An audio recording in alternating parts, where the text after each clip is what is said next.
ఈ 683 ఓట్లు వేసిన తెలుగుదేశం ఏజెంట్లకు నాకు ధన్యవాదాలు తెలుపుకుంటాను ఫస్ట్గా. పులివెందులలో వైఎస్ఆర్ కాంగ్రెస్ పార్టీకి 683 ఓట్లు వేసిన తెలుగుదేశం పార్టీ ఏజెంట్లకు నా ధన్యవాదాలు. ఎందుకంటే తెలుగుదేశం ఏజెంట్లకు కూడా వైసీపీ పైన ఇంత అభిమానం ఉందని నాకు నిన్ననే తెలిసింది. కాబట్టి ముందుగా వాళ్ళకి ధన్యవాదాలు తెలుపుకుంటానా. అన్న, ఎవరైతే ఈరోజు ప్రెస్ మీట్లు పెట్టి లోపల నుంచి రావడం లేదు నవ్వు వాళ్ళకి.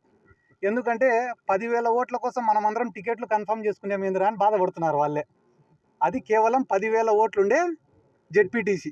ఆ ఎలక్షన్ల కోసం మంత్రులు, ఎమ్మెల్యేలు, 800 మంది పోలీసులు, ఐజీ గారు, ఎస్పీ గారు అన్ని పనులు వదిలిపెట్టుకొని పాపం ఆ గండికోట బాలిక మిస్సింగ్ కేసును కూడా విడిచిపెట్టి కేవలం ఒక జెడ్పీటీసీని గెలిపించేదానికి ఇంతమంది యంత్రాంగం దిగినప్పుడే ఇంకా జగన్మోహన్ రెడ్డి గారు ఎంత బలమైన నాయకుడు అనేది మనం అర్థం చేసుకోవాలా. ఏదో పులివెందులలో జగన్మోహన్ రెడ్డి గారికి అవమానం చేస్తే వైఎస్ఆర్ కాంగ్రెస్ పార్టీ కథ అయిపోతుంది అని అనుకోవడం వాళ్ళ మూర్ఖత్వం. నేను గతంలో చెప్పినా మళ్ళీ చెప్తున్నా, నంద్యాల బై ఎలక్షన్లో కూడా జగన్మోహన్ రెడ్డి గారిని ఓడగొట్టేదానికి మొత్తం రాష్ట్రంలో ఉండే యంత్రాంగం అంతా దిగి ఓడగొట్టినారు. ఆ రోజు ఓడగొట్టిన తర్వాత సంవత్సరం రోజులకే ఎన్నికలు వస్తే 151 సీట్లు, అదే నంద్యాలలోనే 35,000 మెజారిటీ.